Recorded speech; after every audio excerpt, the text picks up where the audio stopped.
I'm live, baby. All right, we are live. I need to press live in one more place, and then we can get going. Dan, how are you doing? I'm I'm doing great, Kyle. How are you?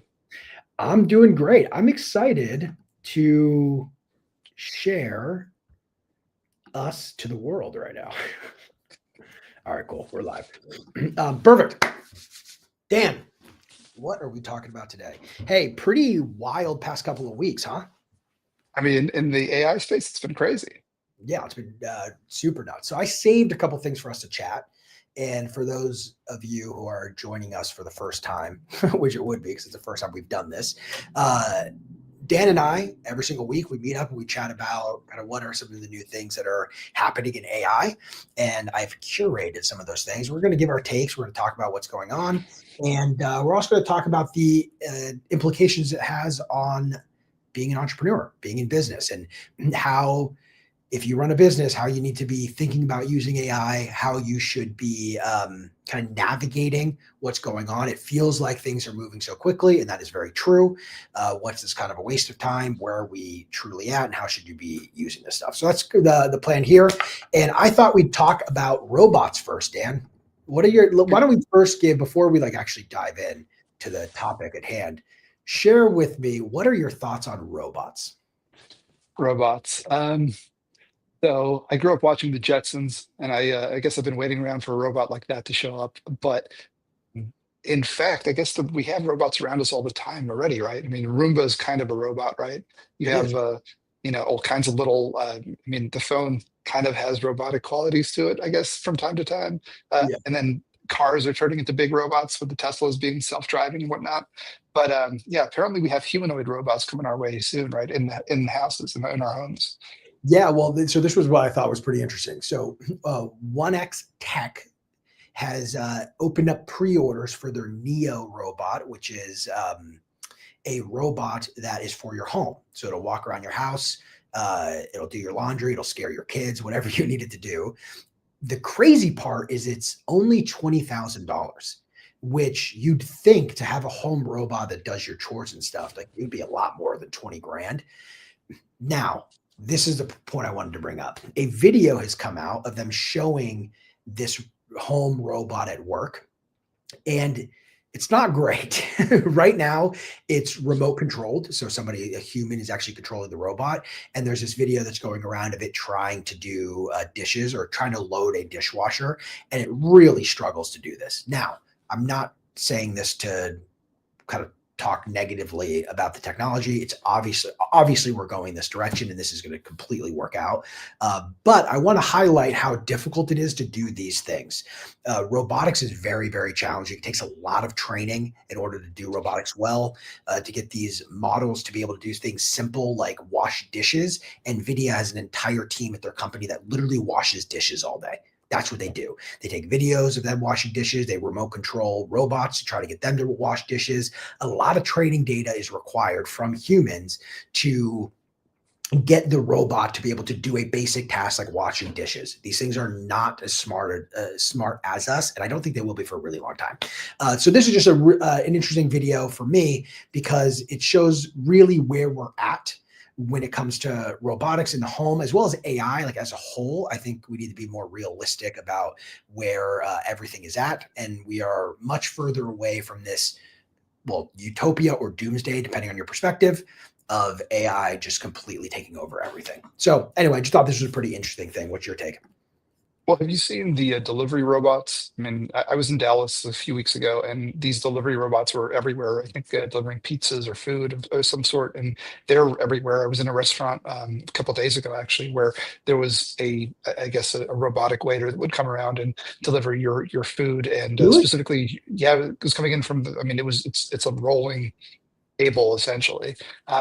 And then I've seen these also in the Aloft hotels. They have in a couple of them. I mean, we saw this a few years ago in Pleasanton, but there's a robot that comes around and does your or delivers, I guess, towels or something to your room. So those types of robots they're doing some significant actions. I guess they're not actually doing dishes, I guess, but they're moving things around the house, which I feel is significant. So I'm not sure. I think things are a lot closer than you think.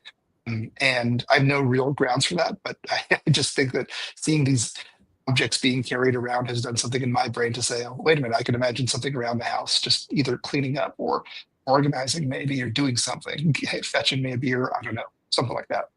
Well, that's what we all want. We want a robot that like does our laundry, folds our clothes, does our dishes. To not have to do any house chores would be awesome. Especially, I have 3 kids. So there's a lot of messes that have to be cleaned up. And I'm much better at getting the kids to clean up than my wife is. They listen to me. But man, just have a robot do all of that. I guess I guess what would the kids do then? Like they also need to get whipped into shape, right? Maybe have the robot do that. Here's another thing that this is a totally different direction, but somewhat in the same vein. I have a hot take on the AI glasses thing. Have you played around with the Meta Ray-Bans at all? I have not, but I've seen them everywhere. Yeah, they're pretty popular. I don't know. I should Google like really what their sales are, but they're pretty popular. They weird me out at the same time. It's like, why do we need camera in our glasses? But people use it to video their life, I guess, from a point of view or from their own perspective. And they're pretty popular. They came out with the ones that have the display in the glasses, and it's like a little tiny heads up display kind of thing. Pretty neat.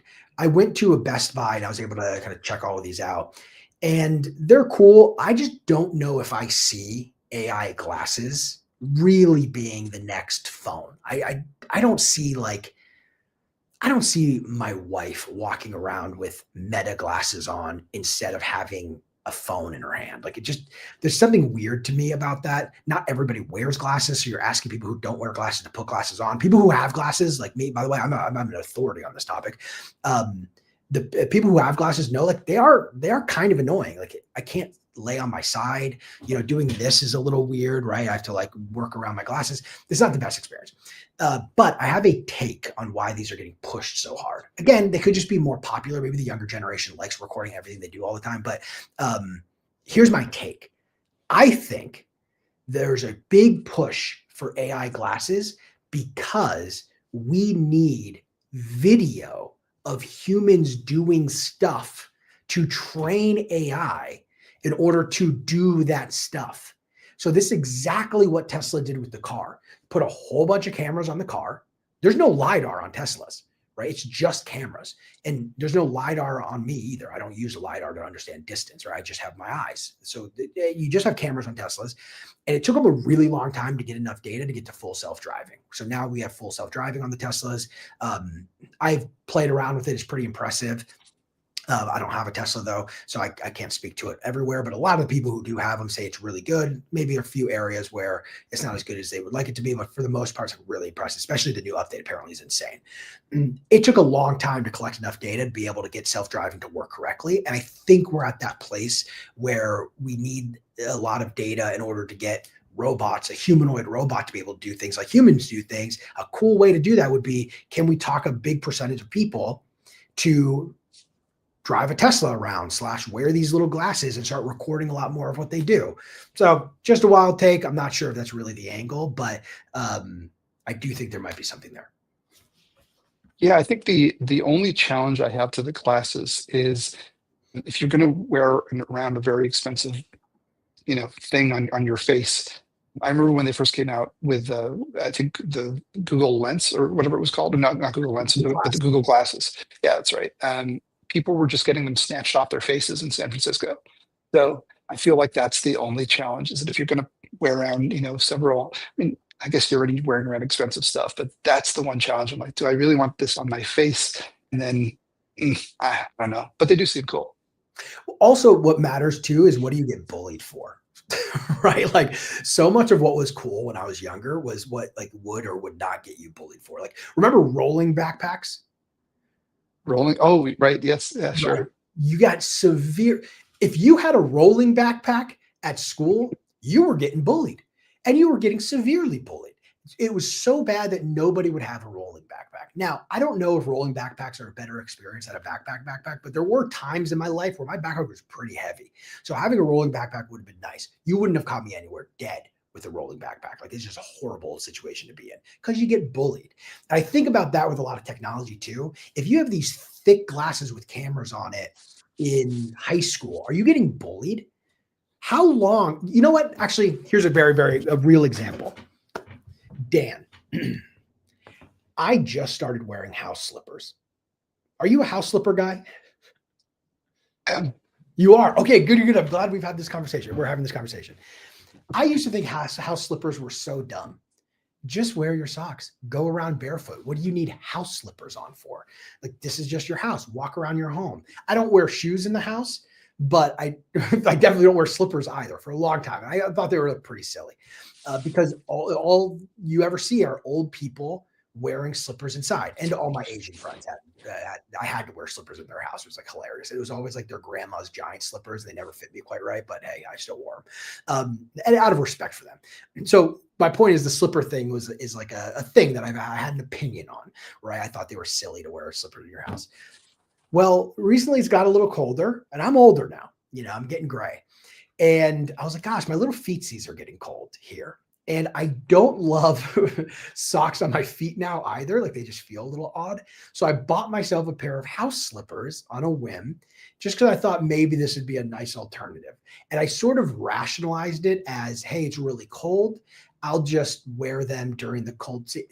Dan, I love these house slippers. I love these house slippers. I walk around in house slippers now. I'm a house slipper guy. I identify that way, but it's because I got to an age where I'm no longer worried about what wearing house slippers meant about me as a person. So now I'm willing to wear them. I think about this with AI glasses too. I think there's probably a point in someone's life where they wouldn't be caught wearing these AI house glasses, where one day they'll come along and say, like, you know what? I do like recording everything that I do all the time. well, I mean, there's also like I think generationally, yeah, something I've accepted. I mean, I'm a few years older than you, and I think I've accepted certain things about aging, probably a little more than you even ran into yet. But have you seen 21 Jump Street?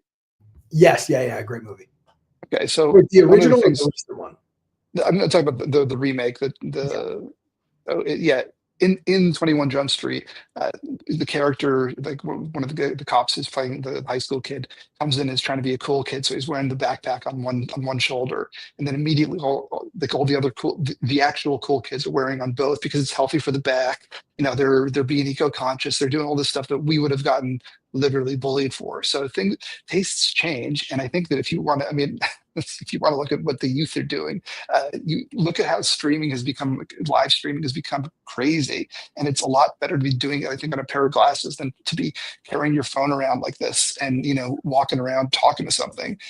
It's even a thing to have. I think there's a site like Drive and Listen. I think you can go and basically create a little playlist for yourself, but you can also just drive. It's a POV thing where you're driving through a city and you can just watch the drive from the perspective of the car, or you can choose the walker. There's entire YouTube channels dedicated to people just walking around their city, maybe talking, but to a chat.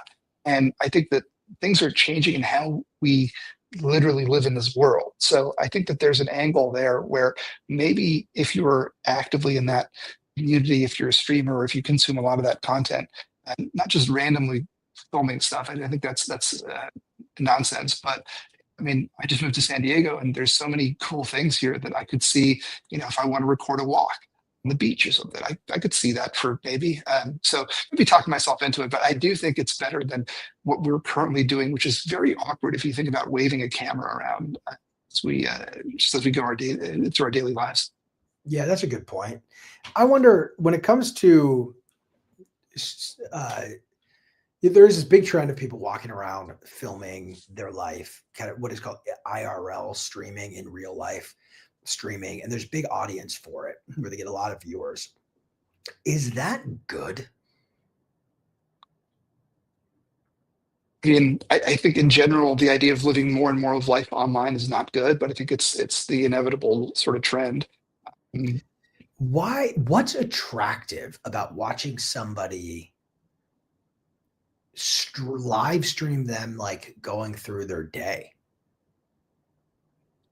I think it's a loneliness thing. I think there's some sort of, I mean, people have used the term loneliness epidemic, which maybe is an overblown thing, but I do think there's something around this where, I mean, for example, I spend most of my day not seeing very many people. Like, I'll see my girlfriend. I'll have my chats with people on Zoom then with clients, and then usually most days will end with maybe I'll go to the grocery store and do something very kind of mm, transactional with a couple of humans, and then that's my workday done.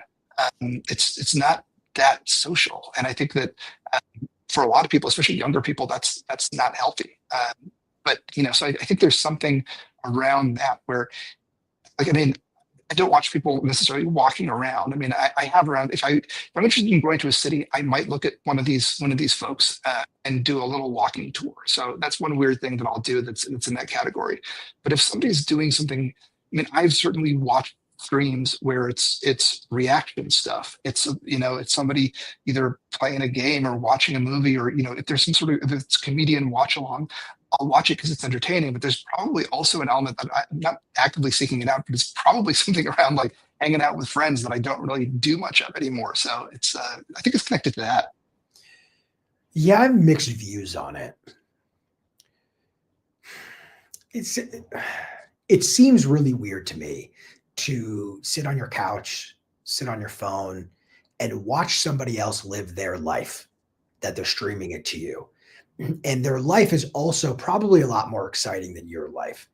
It used to be, hey, I was seeing clips of these people living their life. There used to be videos like vlogs and stuff. But this is just, hey, I'm streaming my whole day, and people will sit there and watch that for a long time. Maybe they have it on the There's back. people who there's people who stream themselves sleeping. They're There's streaming themselves sleeping. That seems like a fetish thing to me.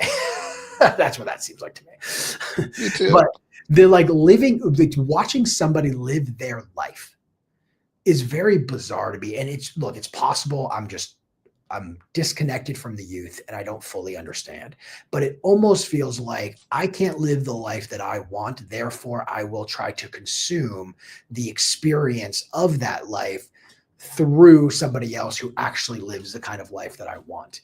And it creates this gap between where I am and where I would like to be. And it's also this nice little band-aid to bridge that gap, at least emotionally, for a short period of time before the stream ends. And then you realize, oh, this sucks.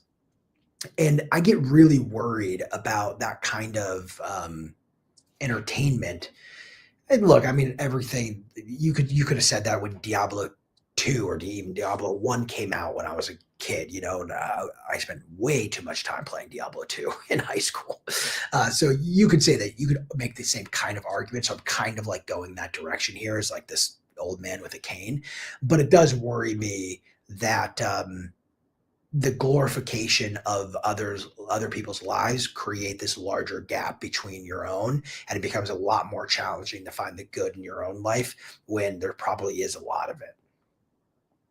100% agree. I mean, I don't think these things are healthy activities. I think it's also shocking how addictive they can be, and how maybe much time gets spent in these rabbit holes that are not productive for you at all. And it's literally just dopamine, I think. I mean, it's all you're getting from it. So if you're not learning, you're not really getting entertained, really. Because a lot of this stuff, if you think about doom scrolling, it's not really fun. I mean, it's a dopamine hit, so you get something from it, I guess, but it's not like you're sitting there and you're really like cracking up over something, or occasionally I'll find a funny clip and then send it to a friend, but then it's not the same thing as stumbling across like a great comedy from back in the day. But so I don't think it's healthy, but it is the direction things are going, unfortunately. And I do think it's important. One of the other things here is that if you're consuming all the time and you're not creating, not that you have to be on the internet creating something, but I think that's another litmus test of if you're not out there in the real world for some amount of time, that's unhealthy. But also if you're just consuming and consuming and consuming, it's damaging at some point, because it just, I don't know, your time goes by without really much getting done. Right. Right. Which is not good, especially if you feel stuck. Then it's like extra not good. You're like, oh, my life sucks. And then I also do all of this stuff. I don't know. My TikTok feed's pretty funny, pretty nonstop funny though. So I am happy about that. All right, got another one for you. You ready? Hit me. Okay, so this is another uh, big AI release recently, and Google's doing a lot of really cool stuff in AI. There's rumors that their next model's coming out soon. My favorite model today is 2.5 Pro, Gemini 2.5 Pro. It's my favorite one to use by far. And every time I use another one, I end up coming back to it and go, "What was I thinking?" So I'm a big fan of Google's models today, and there's going to be a big one coming out soon. But they're also doing a lot of really cool stuff uh, under Google Labs, so more experimental stuff. I believe, this is where Notebook LM kind of spun out from, was Google Labs. So really cool stuff. They just launched, and I might pronounce this wrong, Pomeli. Pomeli is a marketing AI agent which can analyze your brand and generate marketing campaigns for you. Really, really cool. I played around with it. Here's how it works. All you do is you put in your website. So Voris.com is mine. It takes 2 to 5 minutes, analyzes your website, pulls out images that it finds on your website, summarizes what you do, finds your font, your colors, your logo, everything. And then what it does is gives you a place to type in what type of marketing campaign you want to create. And then it creates the creative for you. So it'll create, like long images, like vertical images, horizontal images, mostly around images. When it says campaigns, it means images. It seems like I've played with it for like 15 minutes. So maybe it does a lot more than that. But for now, it seems very image oriented. And this is off the backs of them coming out with Nano Banana, which is their image editing model, where you can say like, hey, for example, with my buddy, he posted a picture of him and his wife at a wedding. And I told Nano Banana in Google, I said, remove this man's wife and replace it with a PS5 controller. And then it did. He's like holding a PS5 controller all dressed up nice at a wedding. And then I sent it to our group chat. I said, hey, I fixed the image. So anyway, so it's fun. But my point is, Terrible. see, like Google is going this really cool direction of how do we help the kind of the entrepreneur, the businesses, right, for their B2B stuff, create more creative, create more materials, things they can use to grow their business. I thought this was a really cool way of doing it. The design of the materials it was created, I was impressed by. I haven't played with it much, but I thought it was really, really cool. I'm also curious to hear your perspective on this. AI in marketing, I think, is really disruptive, but at the same time, marketing's there's a diverse set of activities within marketing that makes it kind of difficult to use like really specific AI stuff. Like I think of like copy.ai or whatever. Like originally it was like, oh, create this kind of campaign or this kind of thing or this kind of thing. And now they've gone a totally different direction, it seems like, and they're focused more on the enterprise. I'm just curious your take here, maybe on this, but also where are you seeing AI most applicable in marketing? Where does it feel like a waste of time? Like any thoughts you have around that I'd be curious to hear. It's interesting. I think a lot of the products have been focused on the actual deliverable or the creative itself. Like for example, the copywriting tools are all about writing, and it's an interesting uh, thing because I don't think it's that good. So these companies are racing towards doing these tools that will just do the work for you. Yeah. And I think the really cool parts are actually in the strategy and the ideation and sort of the creative thinking before the work gets done. Quick little hack actually on this. I Have you ever used Google Gemini to look at your Drive folders? No. So I think this is one of the coolest little hacks. What I did was I just went to Gemini, and I was using Flash, but it's automatically connected to my Google account, right? And I wasn't using my work account; I was using my personal account. So this has been around for decades at this point, and I have a ton of half-done products and pieces and things that are sort of in 10% shape, 90% shape, but a lot of just crap just floating around. And I asked it, basically look at my stuff and then categorize for me what are the projects I've been working on, what has potential, what are some digital products that I can finish. And I think that for things like that, first of all, it came up with some really, really good ideas. Maybe it's a little bit of a shiny object syndrome since it was other projects outside of my current business. But even if you were to do it with Stick and Grow, for example, there's a bunch of stuff that it would surface pretty quickly to help you think of, oh, okay, if I wanted to go down, let's say, a digital product route, maybe I could think about it like this, and then eventually maybe you build it. But if you just use the AI stuff to help you organize what's already there, plugging into existing data and then helping you add structure to it, helping you complete ideas, helping you see the underlying patterns in what your work's been like. That's where actually some of the best AI stuff has been for me. Yeah, and then I have a second one that you and I have both done some of the self-coaching stuff, putting in, I'm sure everybody's tried these where there's a little bit of a prompt. If you're using memory in ChatGPT or if you're using Claude's new memory function, you can ask it to look, basically, hey, you know me very well based on our past chats. What are my personal strengths and weaknesses? What should I look out for? What sort of, where should I lean into in the next year in order to accomplish my goal of X, Y, Z? It can give you some incredible feedback about some of your personal patterns and whatnot that I think most people wouldn't know about you, and sometimes you even don't know about yourself. That's where some of the most powerful strategy level thinking is. But I'm really excited to try Pomelo. You showed me what it does, and I think that this is the first tool in a while I've actually wanted to get my hands on now. I did that thing where you ask ChatGPT, hey, what is your or what do you notice about like working with me and stuff? And I use this to create a bio for a speaking bio. So when I go and speak, like what bio they give. And I actually kind of like this. ChatGPT, with that as the kind of the preface, created a bio, and it starts off with known as a joyful disruptor. And I was like, hey, that's pretty good. I'll take it. That's pretty on the money. Yeah, not too bad. Yeah, no, I agree. I think Can I actually jump back into this for a sec? Because I think there's been a really big effort to skip ahead a couple steps and just have this amazing robot that just does magic for you.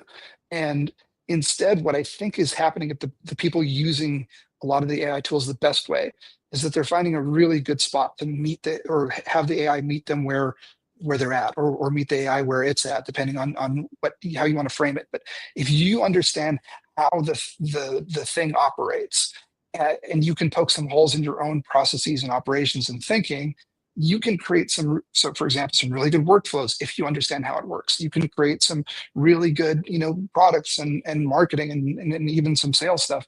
But if you don't understand your own gaps and you don't understand how the specific AI tool functions, you're not really going to do very much. You're just going to it'll be cool. It'll be sort of fun little novelty, and then it's going to disappear on you.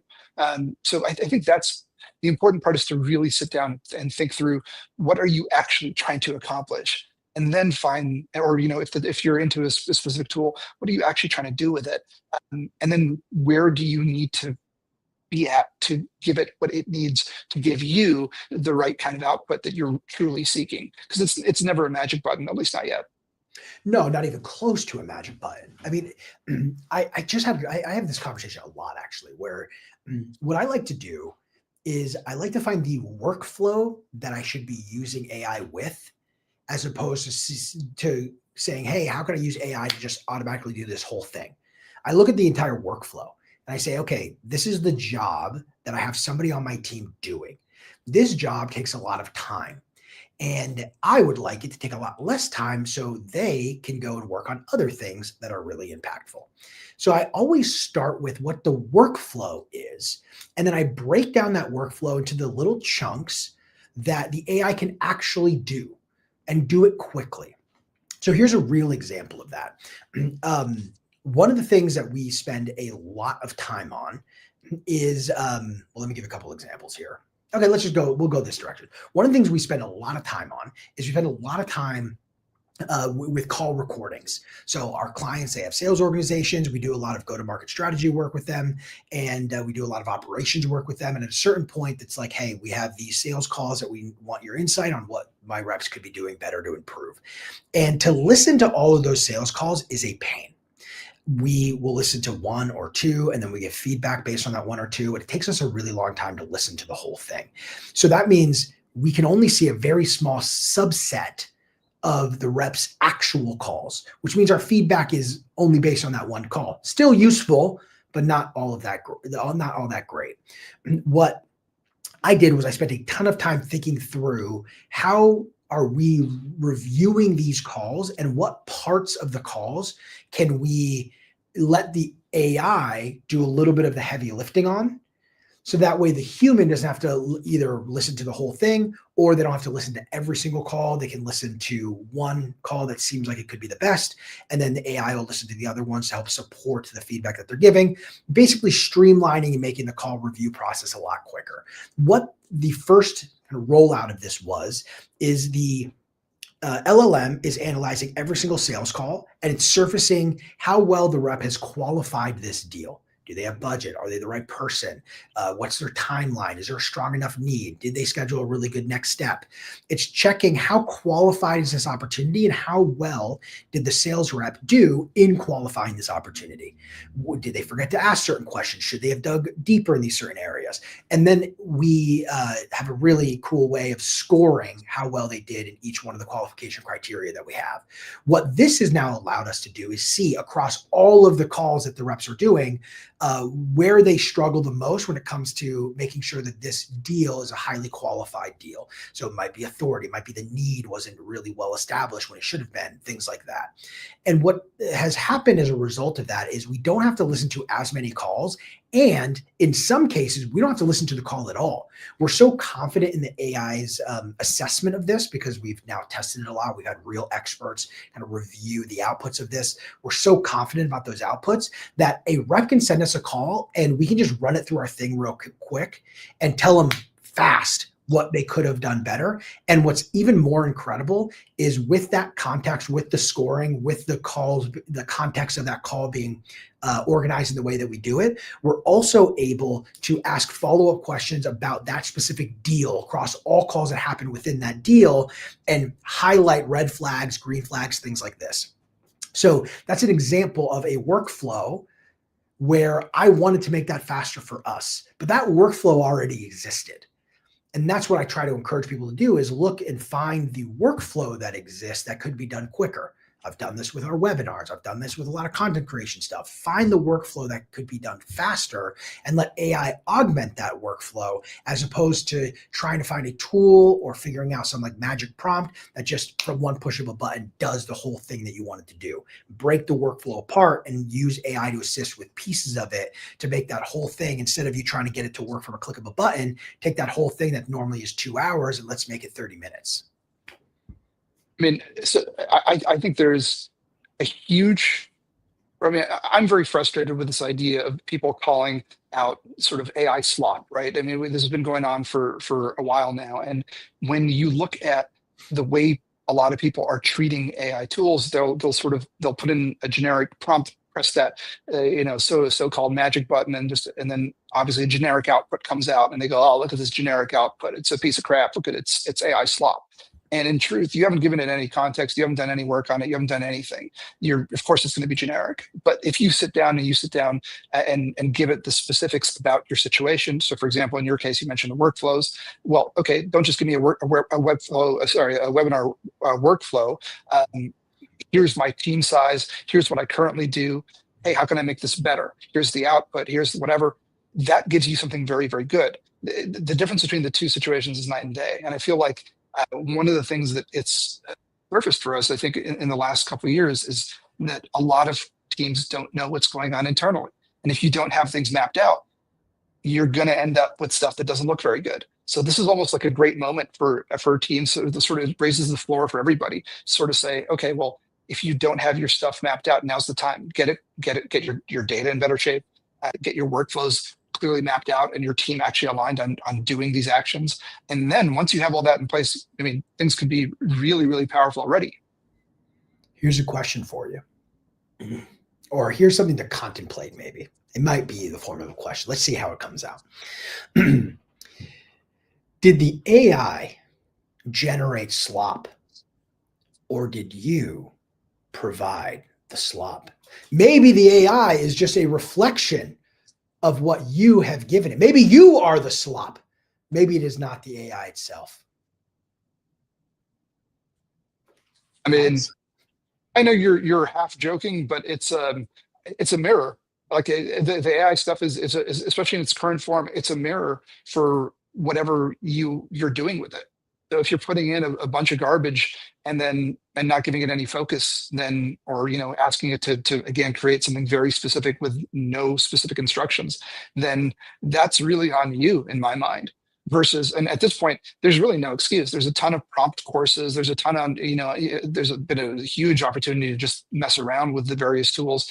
If you can't get around ChatGPT and Claude or whatever Google the various Google products, I mean, it's easy to learn, and they're things that you can pretty quickly really realize what you need to do in order to get good at them. For most of us, I mean, I'm not technical, but I can now get around some technical projects, and I can certainly get around a lot of creative projects in a very good way because I'm used to them. And I think that that's where a lot of people can get to that. I feel like they're out is to just say, well, I'm anti-AI, and I'm never going to use it. It's horrible, and then and it creates slop. Well, yeah, in that case, you're the slop for sure. Damn. You're throwing shots. I'm leaning in, man. I mean, I for whatever when the robots come, they'll spare me, I guess. Yeah, I just want to be on the side of the robot. Yeah, I mean, so here's something I just did with which I'm trying to think what model I use. I probably ChatGPT for this. I just use ChatGPT for my own health. I severely sprained my ankle a week and a half ago. It was really bad. I was playing soccer with a bunch of little kids. They're vicious, very aggressive. Should have gotten a red card, but I wasn't the ref. And I really bad sprained my ankle. I heard a pop. I was terrified, and it swelled up immediately. I mean, my ankle was the size of a softball at one point. It was like horrible. So I thought for sure, like, I completely destroyed my ankle. Maybe I would never walk again. I would have to create a foundation. I'm very, very concerned about my future as an athlete. And I iced it. The next day it got a little bit better. The day after that, I was like walking fine. And I do not use any AI tools to talk about my feelings, to talk about my own physical health. Like, very rarely will I use AI for anything like that. And for my own feelings, like mental health stuff, I definitely don't. No, I mean, people do. A lot of people do. And that's totally cool. I just don't. It's just, I don't think like, oh, I'm sad, I should talk to ChatGPT. Maybe that's a good habit, but I just don't do it. So I finally was like, okay, well, I might have really hurt myself here. Instead of going to the doctor, I said, let me just ask ChatGPT if we're doing okay here. So I explained the situation. I explained how horrible the girl was who injured me severely. And the punishment that she should receive, but she hadn't received. So I told ChatGPT all about that. It agreed, like, yeah, that girl's horrible. I'm just joking, by the way. She's the nicest girl ever. But I asked it, like, hey, day 3 here, I'm walking around. Day 4, I was jumping, very light hops. And I kind of explained how I was feeling and the swelling and all of this. And ChatGPT was like, dude, you're good. Why would you go to a doctor? Like, you're healing like a young, early 20 kid. Like, you are great.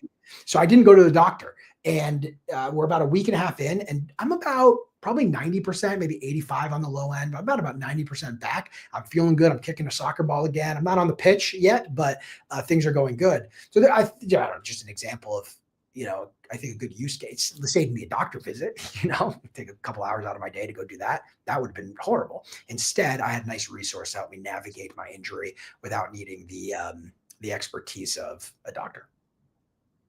Yeah, don't take this as advice. Don't try this at home. All that kind of stuff. Go You think take that's care good? of yourself. Would you have gone to a doctor if you sprained your ankle? You saw the picture. It was pretty Yeah, bad. I saw the photo. It was pretty bad. I don't know. I might have. Yeah, I probably would have. But You again, would have, really? yeah, I think so. Wow. When it was that bad, yeah. Let me I ask, think. have you ever been to the emergency room? Oh yeah, Oh yeah? How many times? less than 10, but a handful. Yeah, for sure. More than 5? Probably, yeah. What is the I didn't know this about you. What I didn't know you were an emergency room guy. What is, like, were they all different occasions? Is there something you generally like, oh, I'm going to the emergency room because of this? Like, tell me more about your emergency room experiences. I don't think it's that interesting. It's less about cool injuries and more in terms of like interesting sicknesses I picked up in the countries I grew up in, and more about those types of wild moments. Maybe that makes a little bit more sense.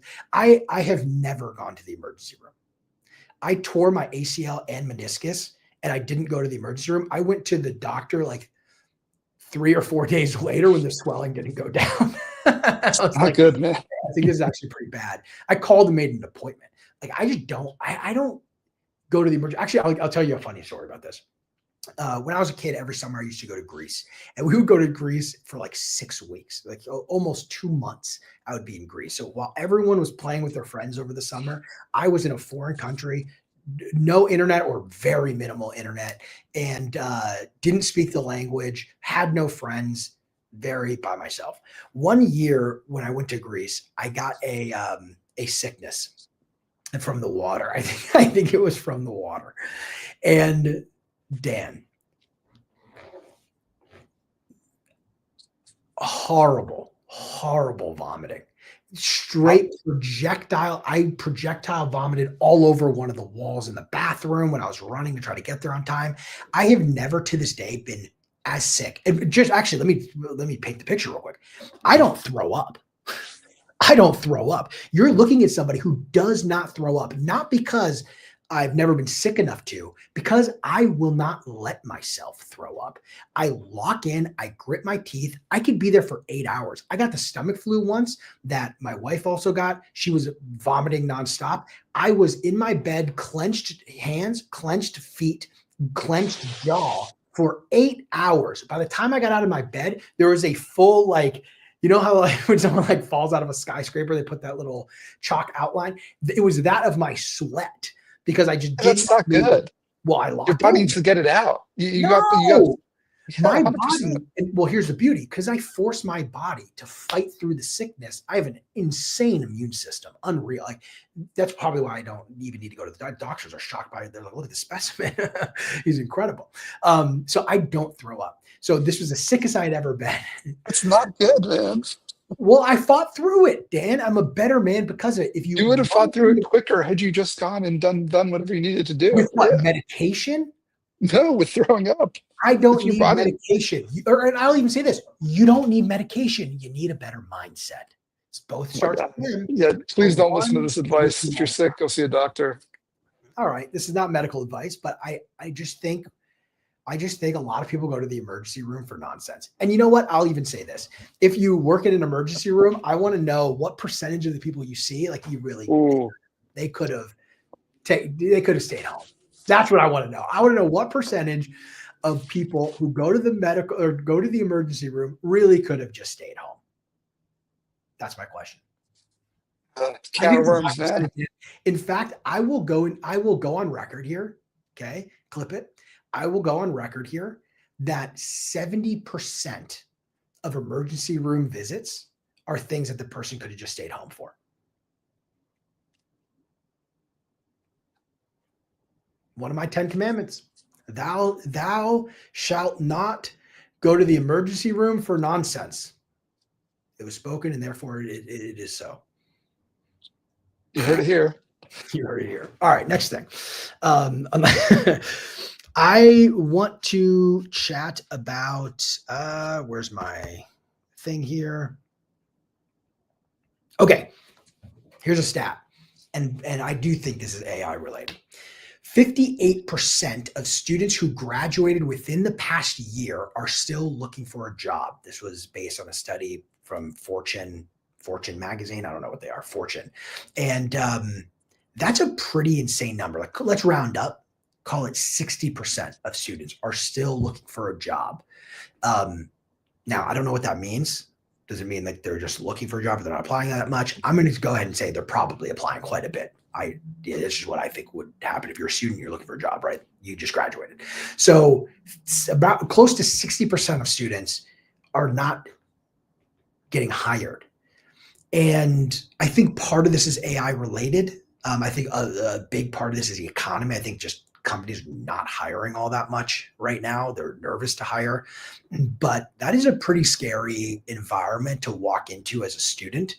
And I don't know, one, what I would do if I was walking into that environment.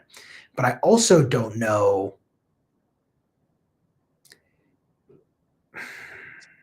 I don't know what I would do. I want to say that I just feel like I would find a job. That's what I really want to say. Like, is it the standard? Here's my question. Is 58% of students who graduated within the past year who are still looking for a job not finding a job because of their own standards of the job that they will take? Or is it because such a few number of companies are hiring that there's just simply not enough jobs outside of like fast food that are hiring to support the amount of new student graduates? I don't know which one it is.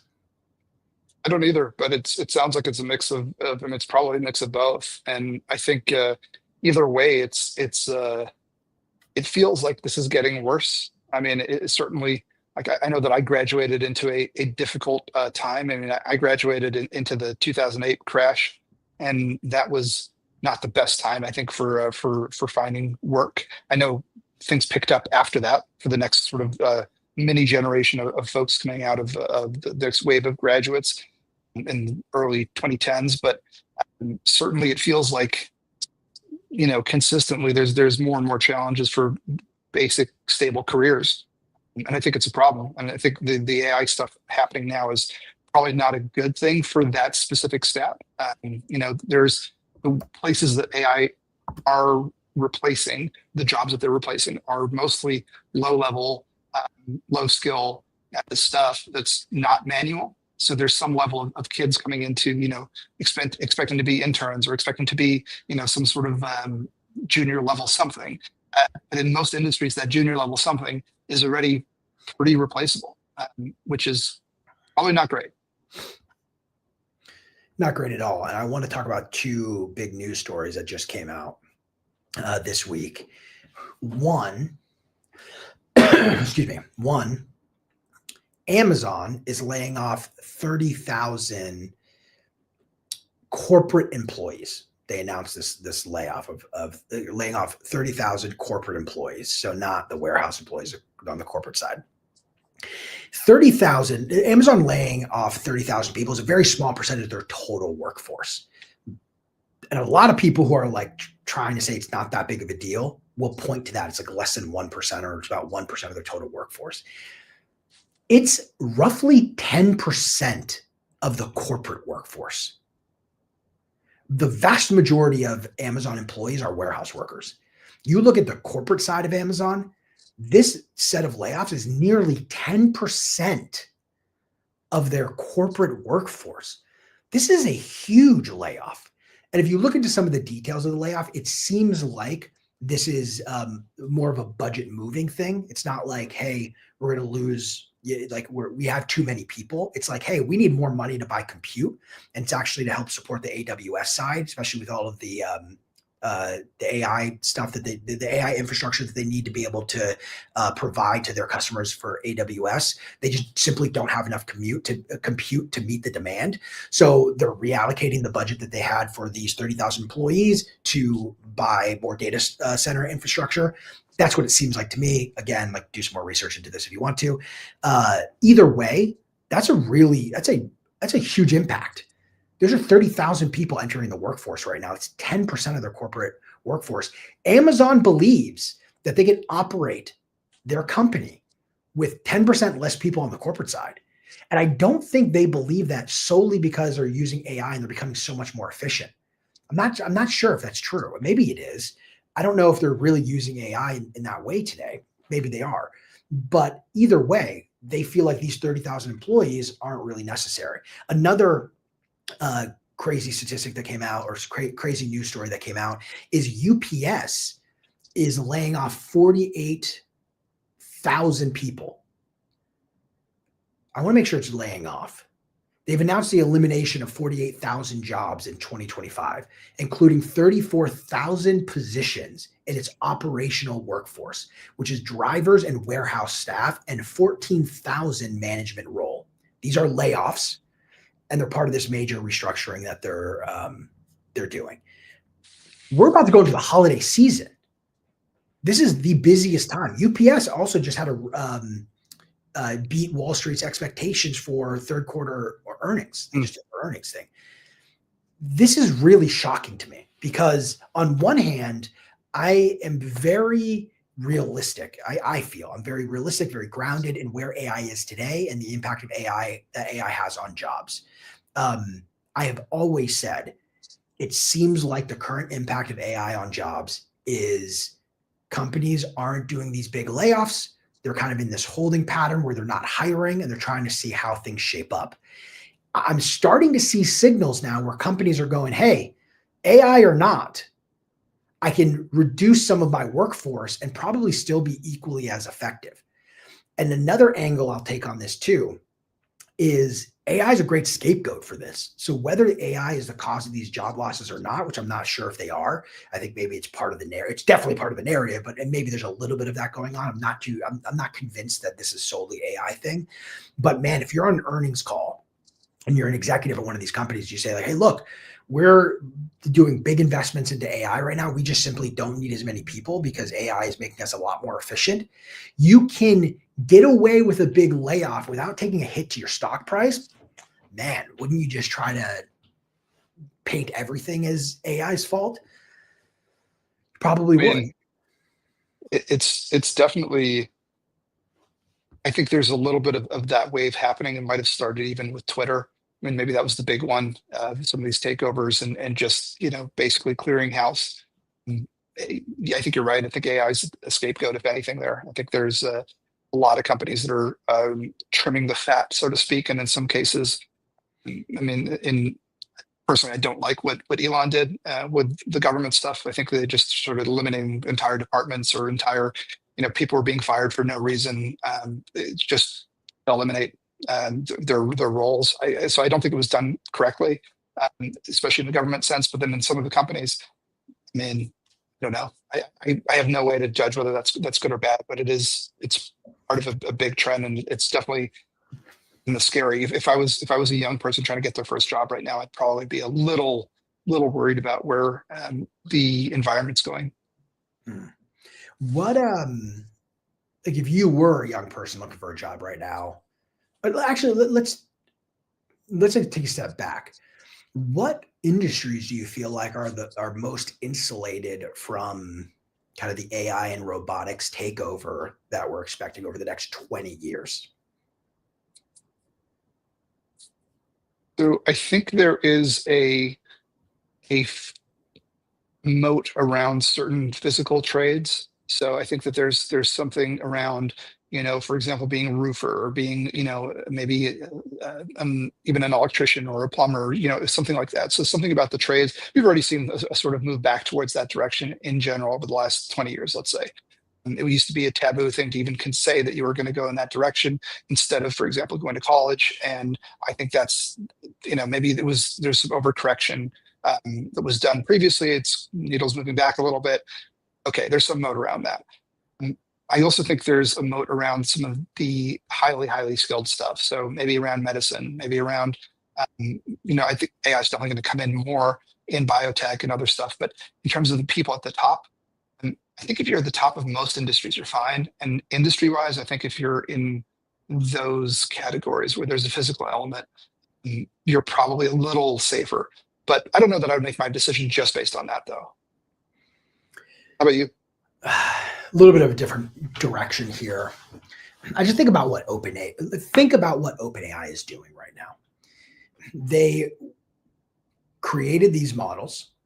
A lot of their focus was around the model. They're a model company.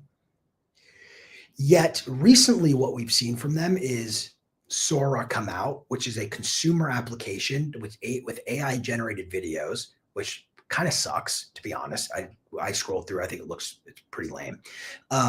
They've come out with a web browser now, another consumer application. They have ChatGPT, which is their interface for their models, which makes a lot of sense.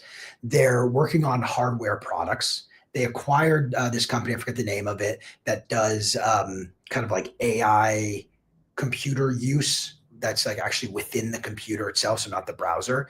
They're going hard in the paint for, I guess, some physical products, but also just the application layer. It seems to me that there was a promise that AI was going to do all the stuff we hate to do, and then we'd be left doing all of the fun stuff. AI was supposed to cure cancer. OpenAI released a AI video generating app that makes Martin Luther King say racist stuff. Pretty far from cancer curing.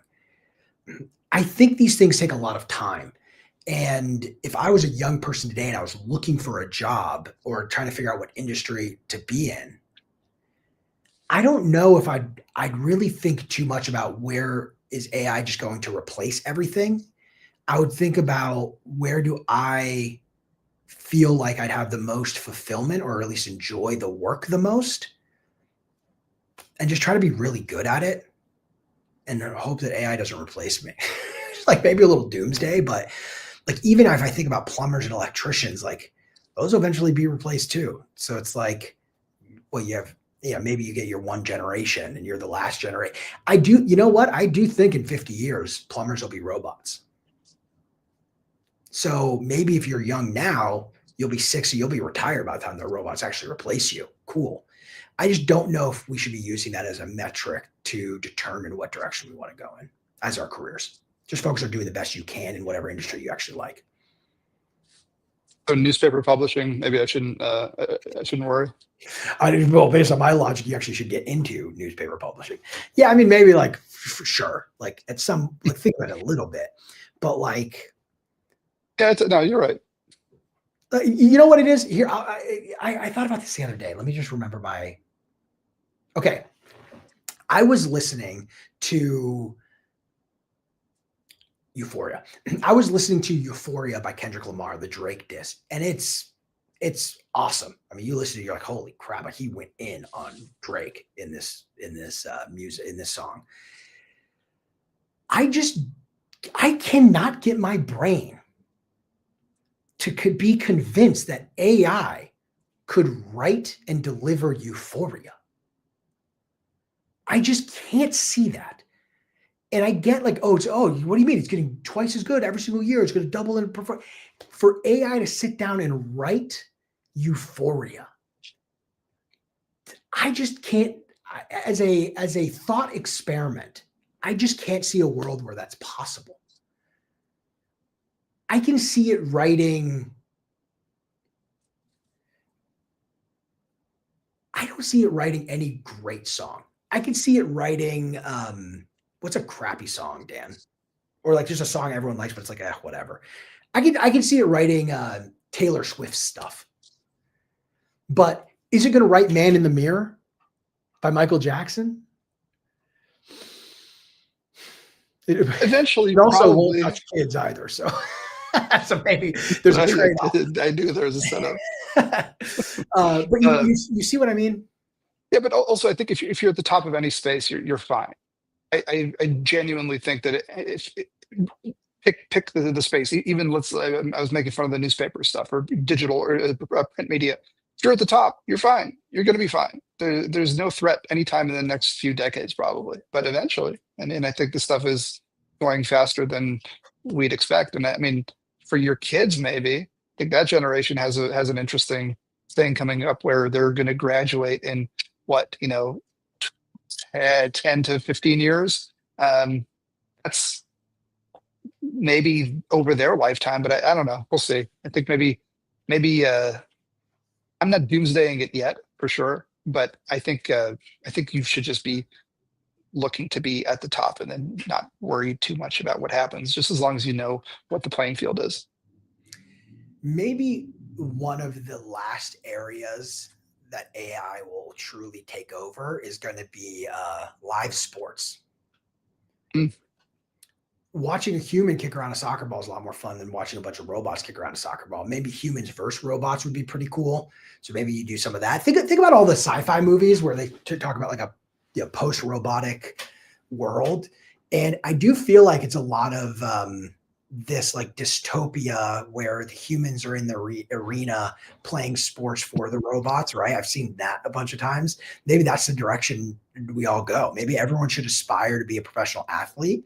And maybe we need a proliferation of sports so that everybody has a type of thing that they can compete in. And the entire economy moves away from a like physical goods and services productivity to entertainment.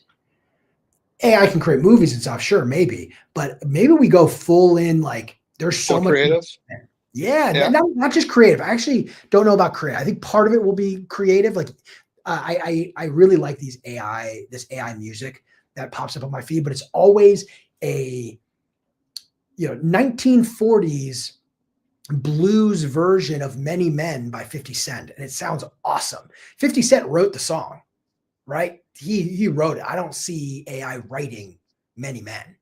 I see 50 Cent writing Many Men, and there's something special about that I think is human. And I genuinely do not believe we will be able to replicate whatever it is that makes the human able to write that kind of powerful music. I do not think we're going to be able to replicate it within the next 20 years. I just don't. I have a really hard time believing that to be true. So I could see a world where part of it's creative. Hey, the humans are doing the more creative stuff. Some collection of creative expression, I think, will get taken over by AI for sure. But if the Mona Lisa never existed, does AI create it? I just don't think so. Like, I have a real hard time thinking that to be true. Anyway, but people like to go and watch, famous people play sports, right? I like seeing Messi play soccer. Maybe that's where everything goes. There's this side of entertainment outside of just the creative stuff. And I would argue, like, maybe in sports, there is a lot of room for creativity too. It's a different type of creativity. But I just think it's possible that that's what the end game looks like, where we're all just watching and playing sports all the time. And I'm not even the biggest sports fan. I'm a little bit now. Actually, I'm on my way, but I could see that being our end game. I don't know if you're joking or not. I actually I'm kind of serious. This is a new thought. It's a raw thought. But just think about that. Yeah. People like sports. It's something AI can't really do. If there were a lot more sports, think about let's just talk about the main sports here. We have rugby was the first one that came into mind. I don't know if it's a main sport, but fine. Rugby, soccer, American football, basketball, baseball, hockey.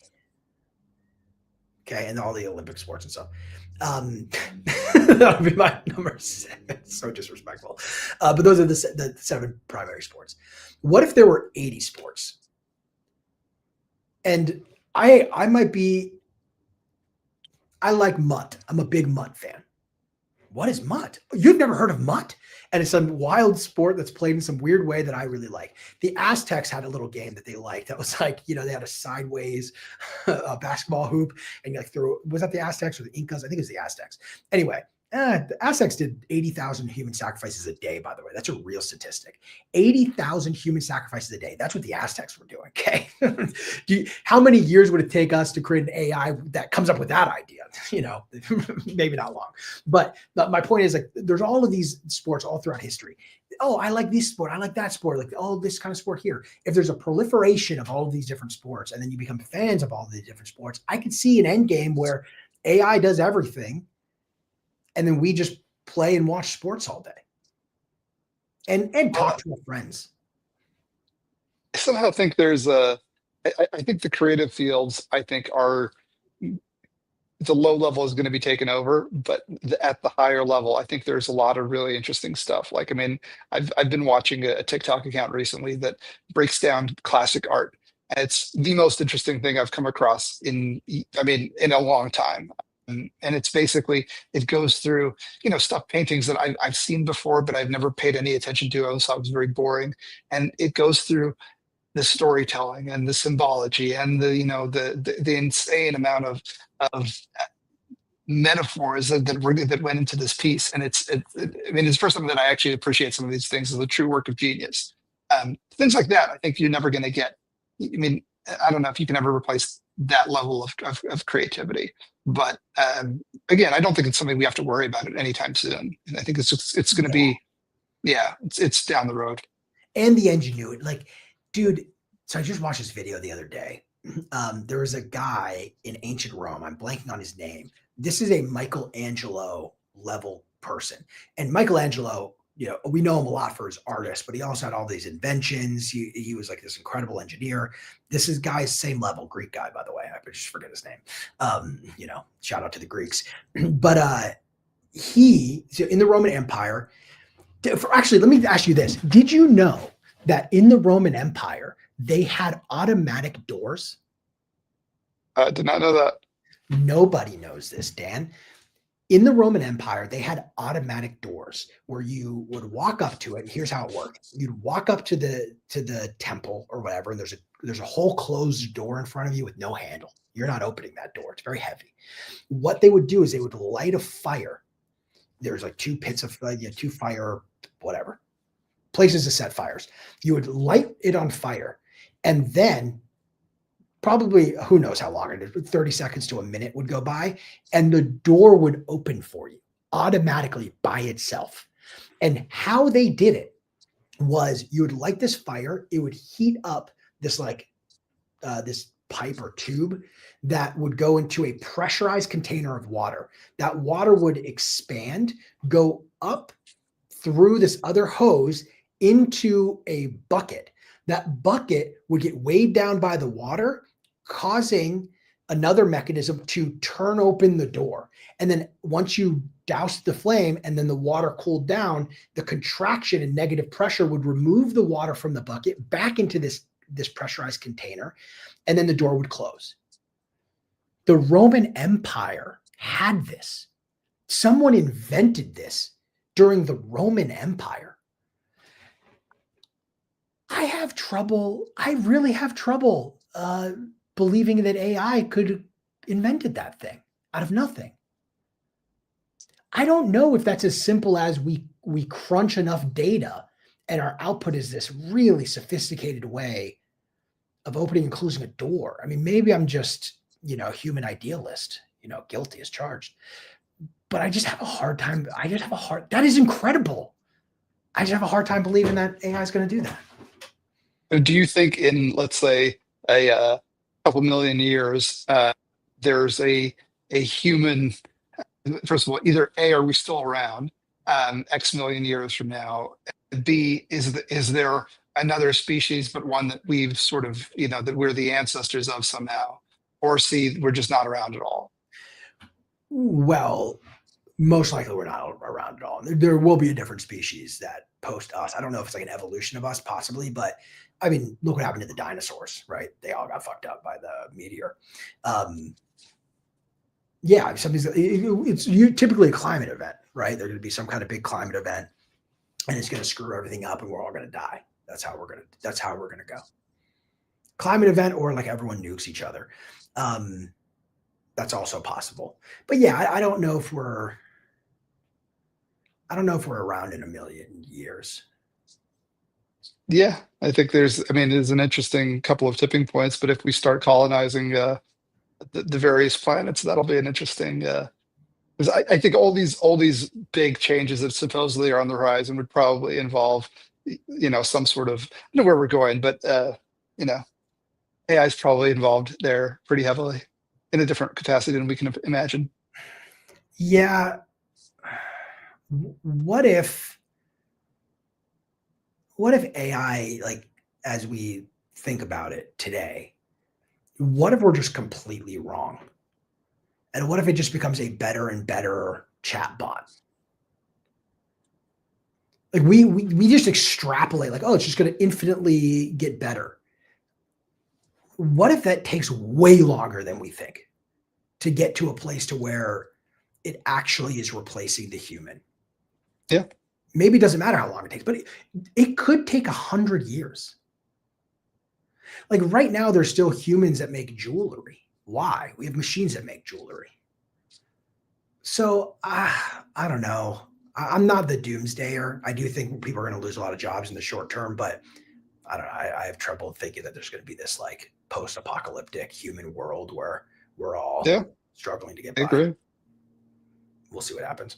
All right, Dan, I think we're in good shape. Anything else you'd like to say to our fan base? Have a wonderful day. all you watching, and we will see you next week. Happy Wednesday.